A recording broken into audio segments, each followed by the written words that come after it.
This is a completely spoiler-free review of Pixar's Onward, so if you are deciding whether you want to go and see the film, I'm not going to spoil a single thing for you, so keep watching.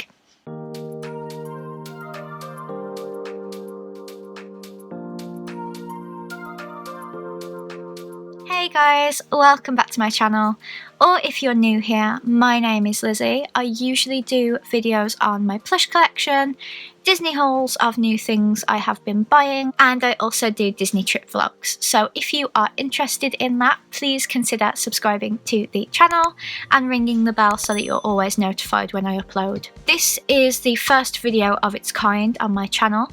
A few weeks ago I did mention that there was a possibility I could start doing film reviews, and I asked my subscribers whether they would be interested in that, and a lot of them were.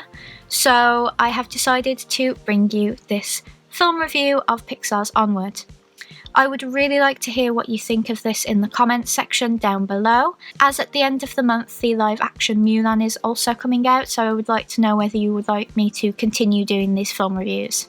As a general rule, I would like to always keep them spoiler free, as I don't think it's fair to you guys to have the film spoiled for you before you've even seen it. So I'm going to talk about the general synopsis, mention plot points that we have seen from trailers, so that anything that happens in the film is not spoiled for you. I am only telling you the information that we already have and giving you a general overview of what I thought of the film. So this is going to be a sit down video. I wish I had a chair I could film these videos in, as my back always hurts when I film here for too long. But maybe when we move house I will get myself a nice chair for sit down videos. So like I said, today's video is a film review, the first of its kind on my channel, of Pixar's latest offering, Onward, which is actually released on March the 6th. I was lucky enough to go to an advanced screening with my mum at Cineworld on February 29th. There was good attendance for it. It was the first screening of the day at 11 o'clock in the morning. There was a good age range there. Some very small children that ended up just playing around towards the end, running down the aisles and things like that. I don't think that is because of the film. I think it's a mixture of they were probably too young to go to the cinema.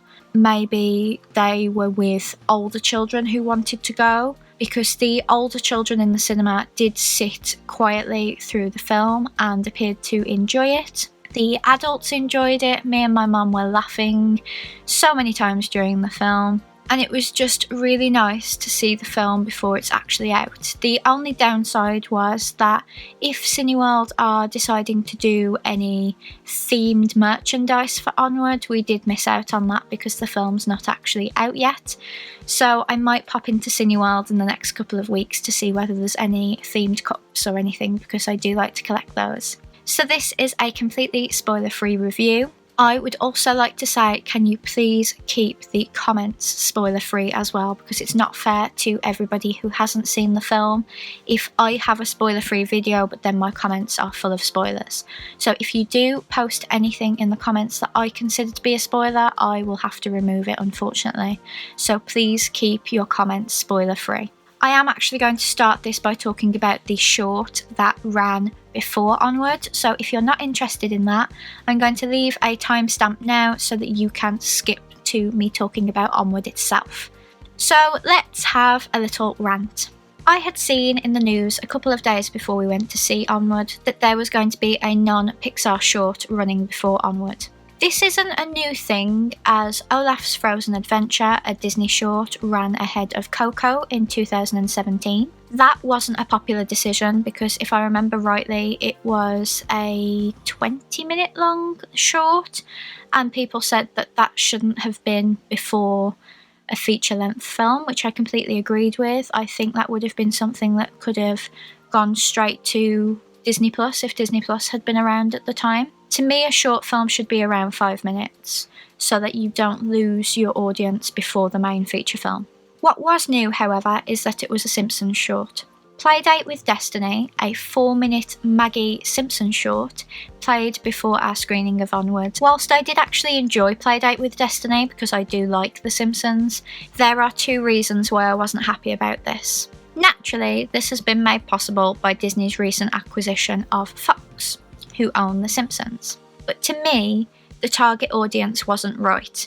I consider The Simpsons to be something that you watch as a teenager and above, whereas there were very, very small children here that usually The Simpsons isn't right for. There wasn't anything that makes The Simpsons rude in it, but I just felt that because The Simpsons doesn't target small children, it was off the mark slightly. Maybe Pixar anticipated an older audience for Onward than they did for Coco, which played a Disney short, and that's why they decided to show a Simpsons short.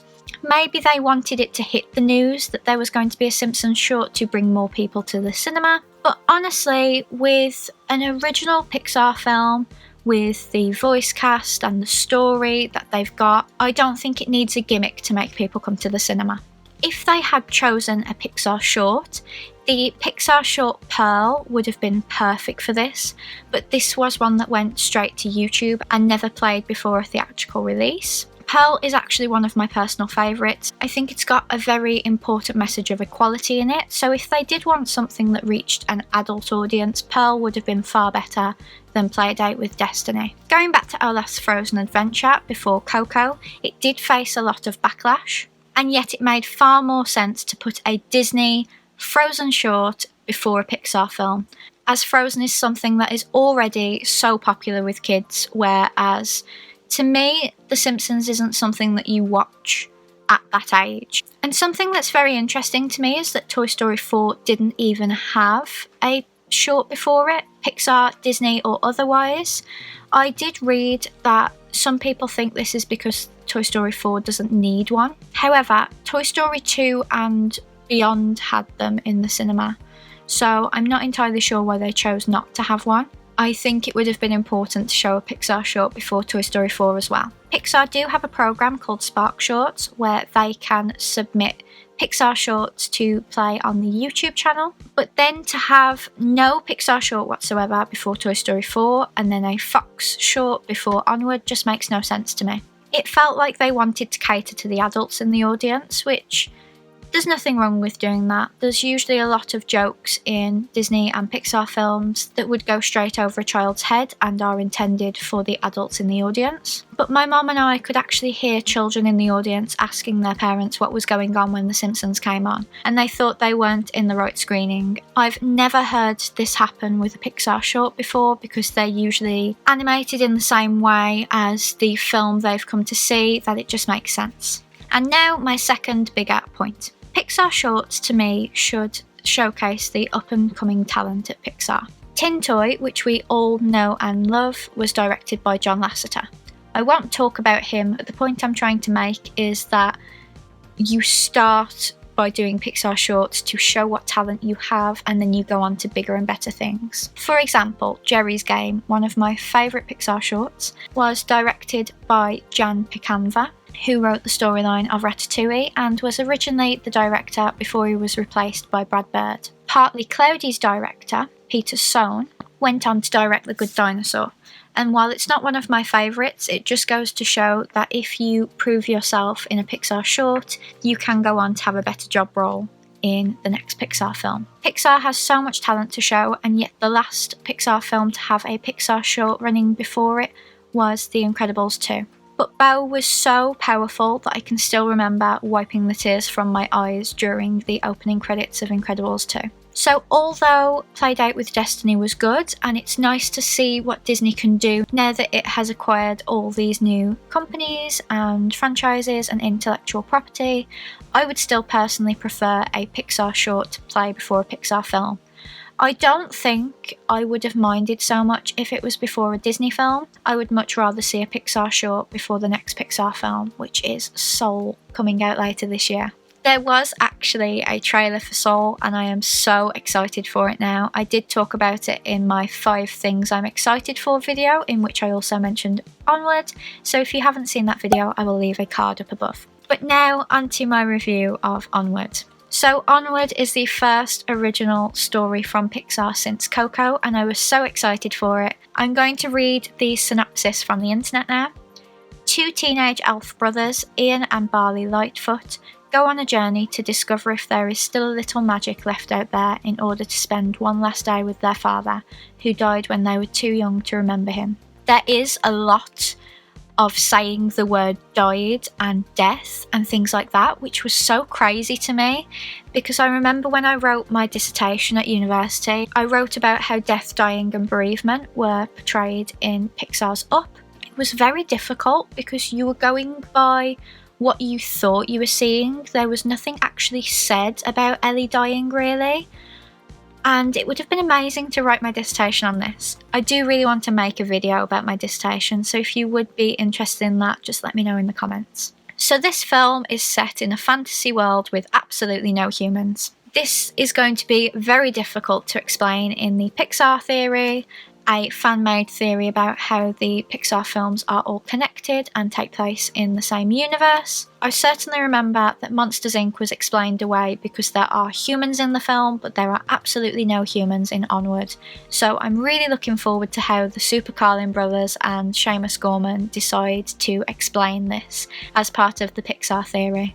If you haven't heard of either of those channels, I will leave their links down below. This fantasy world is full of magical creatures who don't use their magic anymore. They drive instead of using their wings, and most of them have actually forgotten that they are even capable of magic. Barley is the older brother, and he's into all things magical, and he's got so much magical knowledge from playing the strategy board game Quests of Yore. However, his younger brother Ian doesn't know anything about magic, and he was born after his dad died. Barley barely remembers him, and Ian never met him.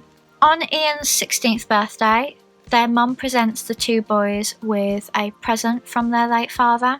It's a wizard's staff with a spell to bring him back for just 24 hours so he can see them all grown up. However, the spell goes wrong and they only end up conjuring the bottom half of their dad. So the entire film follows the boys' mission to bring back their dad's top half. They improvise out in public by making him a makeshift top half out of hoodies and a pair of sunglasses. So honestly, you guys, from the trailer, I was expecting the Pixar version of Weekend at Bernie's. It's a really funny and moving film. It explores brotherhood in the exact same way that Frozen explored sisterhood, but I'm really scared that because it's Pixar and not Disney, it's not going to receive the same hype as Frozen did, but I fully believe it deserves just as much, if not more hype. Mainly because Frozen is actually based on a fairy tale, The Ice Queen, whereas Onward has been completely thought up by the amazing artists at Pixar. It's tear-jerking, as we have all come to expect from Pixar now, and there were points where I was almost crying. I did manage to control it, which is a very new skill for me. Usually I'm just crying like a baby at anything. But I think it's because the storyline was about a lost parent, which I can't relate to, whereas Coco was about a lost grandparent, and I had recently lost my nan, so I did come out of the cinema in floods of tears. But I am very lucky to have both of my parents alive and well, so I think that was why I didn't actually start crying. But I did feel it, I got very choked up and I had to try really hard not to cry.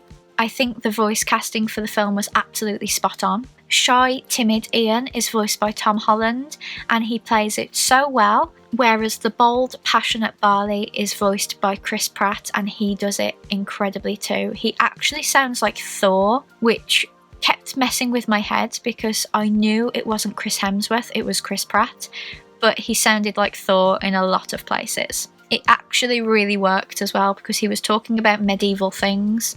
I think that voice gave him sort of like a medieval feel. I would really like to one day share my ranking of Pixar films with you guys, so again, let me know whether you would enjoy that. So for now, I will just explain it this way. In terms of tearjerkers, Up will always be my favourite. Coco will be very, very close behind. And I would say I enjoyed Onward as much as I enjoyed Inside Out. I would say like Up, Toy Story and Monsters Inc. are like my god tier. And then I would say that like Coco, Inside Out and Onward are like the next tier. For me, I absolutely love having brand new worlds to enjoy in Pixar's catalogue because it's so much easier to get on board with something completely new, because I find with sequels you may not agree with the route they took the sequel down, or prequels, because I must say I don't love Monsters University even half as much as I loved Monsters Inc. Pixar were yet again spot on with their details. I didn't notice any Easter eggs such as the A113, I didn't notice the Pizza Planet truck or the Luxo ball or anything like that.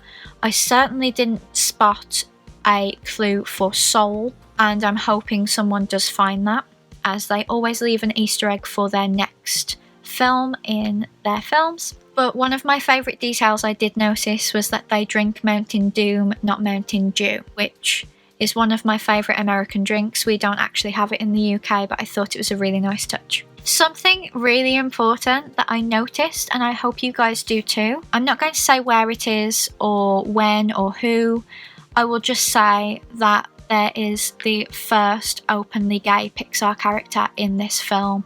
I hope you pick up on it. I did.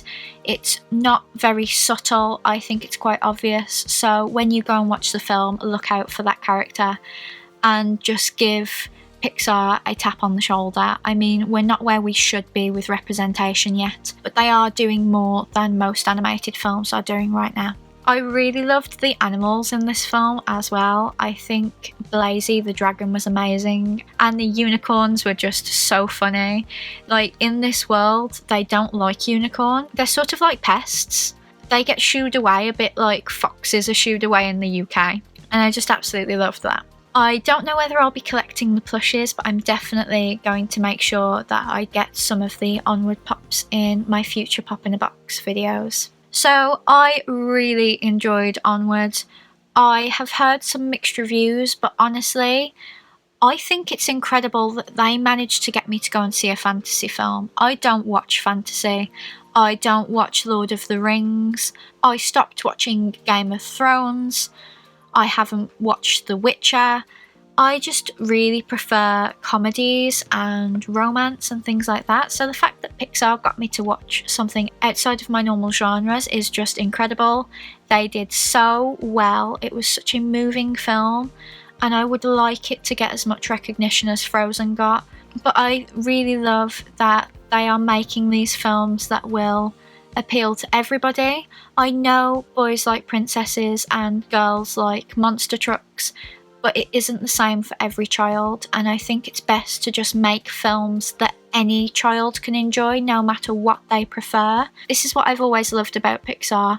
They don't make films that are targeted at a specific audience. So I highly recommend you all go and see Onward. Please give it as much support as you all gave to Toy Story 4, because it truly, truly deserves it. It's such an emotional film. It has some very strong messages in it. And the more we get behind original Pixar films, the more original Pixar films we will get. I know they like to make their sequels at the moment, but I would prefer them to just bring out more and more original Pixar films. So that has been my spoiler-free review of Onward. I really hope you enjoyed it. I'm sorry it's a little long, but I didn't want to do a very short review, as I felt I wanted to give as much detail as I could without spoiling anything for you guys. If you enjoyed this review, please let me know down in the comments. If you've already seen Onward, again, let me know what you thought, but don't spoil it for anybody else. If you are going to see it, let me know when. And if you want to talk spoilers, then you can message me on Instagram and we will talk about it more in depth. I will see you guys tomorrow for the Making of Harry Potter vlog, so make sure you come back tomorrow if you're interested in that. Thank you so much for watching, guys, and I will see you real soon. Bye!